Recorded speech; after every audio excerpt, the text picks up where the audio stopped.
আচ্ছা, আপনাদের কেমন লাগবে যদি আমি বলি যে আপনি সময়ের আগে যেতে পারেন, আবার পরেও যেতে পারেন, যাকে কিনা টাইম ট্রাভেলিং বলে। আজকাল বেশ কিছু বছর ধরে মাঝে মধ্যেই টাইম ট্রাভেলিংয়ের ঘটনা শোনা যায়। এই টাইম ট্রাভেলিং এমন একটা জিনিস যার বিষয়ে মানুষজন কখনোই কোনো মতামত প্রকাশ করে না। টাইম ট্রাভেলের কোনো ঘটনা শুনলে ম্যাক্সিমাম মানুষই মনে করে এটা ভুল ধারণা বা ভূত প্রেত জাতীয় কিছু।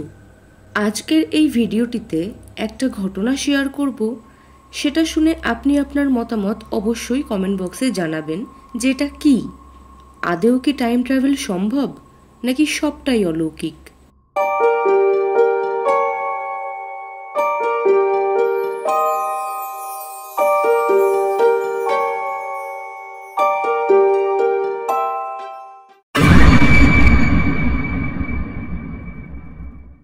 উনিশশো সালে জাপানের টোকিও এয়ারপোর্টে সকাল সকাল একটা প্লেন ল্যান্ড করে। লাগেজ কাউন্টারে গিয়ে লাগেজ নেওয়ার জন্য নিজের পাসপোর্ট বের করে একটি লোক। তারপর যা ঘটনা ঘটে তা শুনে এয়ারপোর্ট তথা গোটা জাপান শহর অবাক হয়ে যায়। নিউজ চ্যানেল, পেপার সব কিছুতে দেখানো হয় এই খবর। সমগ্র বিশ্ব জানতে পারে এই অবাক করা ঘটনার কথা। লোকটি দেখতে তখনকার সময়ের আর 5 জন লোকের মতো না, একেবারেই আলাদা পার্সোনালিটির ছিল। লোকটির পাসপোর্টে এমন একটা দেশের নাম লেখা ছিল যেটা কিনা পৃথিবীতে এক্সিস্টই করে না। দেশটির নাম ছিল টরেড, অথচ প্লেনটা এসেছিল ইউরোপ থেকে। এই ঘটনা দেখে সবাই এটাই বুঝতে পারছিল না যে লোকটি এলো কোথা থেকে, আর এই পাসপোর্ট নিয়ে লোকটিকে প্লেনে উঠতে দেয়া হলো কিভাবে, এত কড়া সিকিউরিটি থাকা সত্ত্বেও। খোঁজ খবর নেওয়ার জন্য টোকিও এয়ারপোর্টে সবার প্রথম প্যাসেঞ্জারদের নামের লিস্ট চেক করা হয়, কিন্তু লিস্টে লোকটির নাম দেখা যায়নি। অথচ প্লেনের বাকি প্যাসেঞ্জাররা বলে প্লেন আকাশে ওড়াকালীন এই লোকটিকে তারা সিটে বসে থাকতেই দেখেছে। প্রচুর কনফিউশন তৈরি হয় যে লিস্টে নাম না থাকা সত্ত্বেও লোকটি প্লেনে চড়ল কিভাবে। এত কিছুর পর পুলিশ ঠিক করে যে লোকটিকেই সবকিছু জিজ্ঞেস করবে। পুলিশ তাকে জিজ্ঞেস করে, আপনি এখানে কেন এসেছেন? লোকটি বলে, আমি এখানে বিজনেসের ব্যাপারে এসেছি একজন লোকের সাথে দেখা করতে। সে ড্যাশ ড্যাশ হোটেলে রয়েছে, আমিও এখান থেকে সেখানেই যাব। এরপর পুলিশ ওই হোটেলের সাথে কন্ট্যাক্ট করে এবং জানতে পারে যে সেখানে এই নামের কোনো লোকই নেই, আর কোনো বুকিংও নেই। এরপরও পুলিশ থেমে থাকেনি রহস্যটা জানার জন্য। পৃথিবীর ম্যাপ খুলে তাকে দেখানো হয় এবং তাকে নিজের দেশকে চিহ্নিত করতে বলা হয়। সে একবারেই কোনো রকম হেজিটেট ফিল না করেই নিজের দেশকে পয়েন্ট আউট করে দেখিয়ে দেয়। পুলিশ দেখে যে সে অ্যান্ডোরা, যেটা কিনা ফ্রান্স আর স্পেনের বর্ডারে অবস্থিত, সেই জায়গাকে চিহ্নিত করেছে। এরপর পুলিশ ভেরিফাই করে যে এখানে কোনো অপারেটিং এয়ারপোর্টই নেই, যদিও লোকটির পাসপোর্টে উল্লেখিত দেশটির নাম টরেড।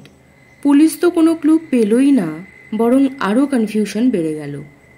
এরপর সিকিউরিটি আর পুলিশ বিষয়টা তদন্তের জন্য আরও সময় চায়। যতই হোক, লোকটা কে, কোথা থেকে এলো সেটা তো আগে জানা প্রয়োজন।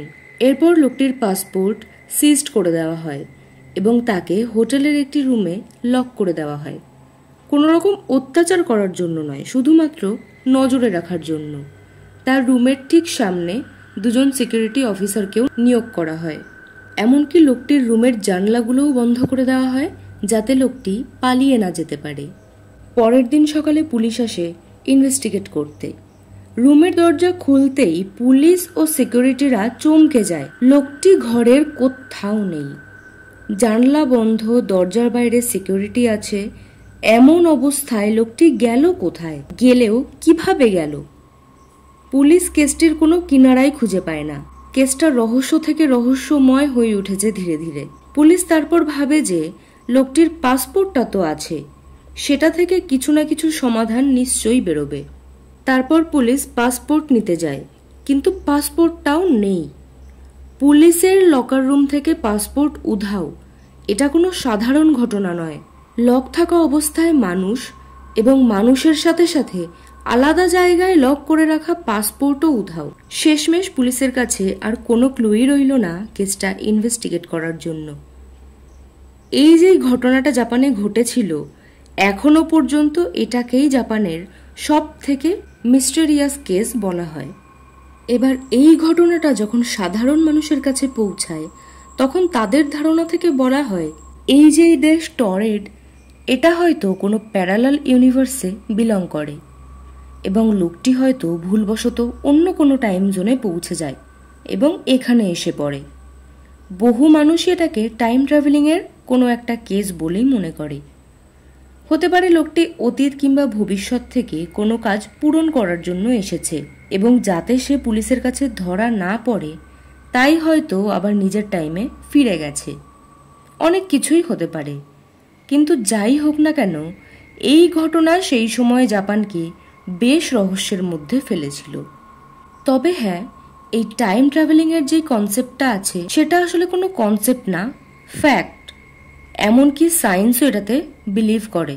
নাসা তো বলেই দিয়েছে যে তারা এই কনসেপ্টটাকে সত্যি করেই ছাড়বে। হতেই পারে আমাদের মধ্যেই হয়তো এমন কোনো মানুষ আছে যে কিনা অন্য কোনো প্যারালাল ইউনিভার্স থেকে এখানে এসে আটকে পড়েছে, বা একজন টাইম ট্রাভেলার। আপনার যদি মনে হয় টাইম ট্রাভেল বৈজ্ঞানিক দৃষ্টিতে কিভাবে সম্ভব, তাহলে অবশ্যই কমেন্ট বক্সে জানান। আমরা এই বিষয়ে অবশ্যই একটি ভিডিও বানাবো। আর এই ভিডিওটি সম্পর্কে আপনাদের কি মতামত সেটাও কমেন্ট বক্সে জানান। ভিডিওটি ভালো লাগলে অবশ্যই লাইক, কমেন্ট ও শেয়ার করুন। এরকম আরও মিস্টেরিয়াস ভিডিও পেতে হলে আমাদের চ্যানেলটিকে সাবস্ক্রাইব করে নিন। দেখা হচ্ছে পরের কোনো রহস্যময় ভিডিওতে। ততক্ষণের জন্য স্টে কানেক্টেড।